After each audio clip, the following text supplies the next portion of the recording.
কেমন আছো বন্ধুরা? আশা করি তোমরা সবাই ভালো আছো, সুস্থ আছো। আজকে আবার চলে এসেছি তোমাদের সঙ্গে একটা নতুন রেসিপি শেয়ার করতে। রেসিপিটা তৈরি করা খুবই সহজ। বাড়িতে থাকা কয়েকটা উপকরণ দিয়ে সহজেই তৈরি করে ফেলতে পারবে। আর এই রেসিপিটা দিয়ে ভাত খেতে যে কি দারুণ লাগে, তোমরা একবার ট্রাই না করলে বুঝতে পারবে না। ভিন্ন স্বাদের ব্যঞ্জনে তোমাদের সবাইকে স্বাগত।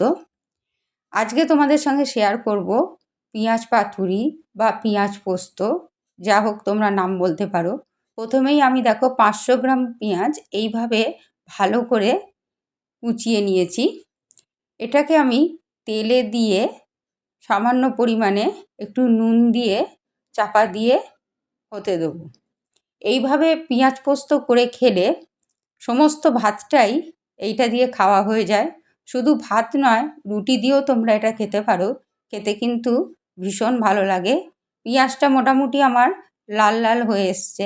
এবার আমি 50 গ্রাম পোস্ত এইভাবে বেটে নেব মিক্সিং জারে। পোস্তটা সম্পূর্ণ দিয়ে দেবো।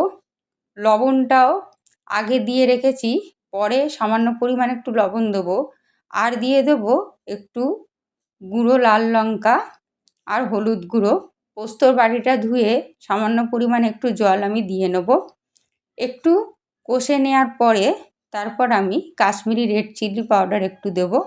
এইবারে পরিমাণ মতো একটু জল আমি দিয়ে ঢাকা দিয়ে এটাকে হতে দেবো। দেখো আমার মোটামুটি তেল বেরিয়ে এসছে। এবার কয়েকটা কাঁচা লঙ্কা অ্যাড করে দেবো। ঝালের পরিমাণটা সম্পূর্ণ তোমাদের স্বাদ মতো দিও। এইভাবে ভালো করে নেড়ে চেড়ে এটাকে যতটা পারবে শুকিয়ে নিলে খেতে কিন্তু দারুণ লাগে। দেখো রান্নাটা আমার কমপ্লিট। তাহলে বন্ধুরা, রেসিপিটা যদি ভালো লেগে থাকে অবশ্যই লাইক শেয়ার করো আর চ্যানেলটাকে সাবস্ক্রাইব করতে ভুলো না। ধন্যবাদ।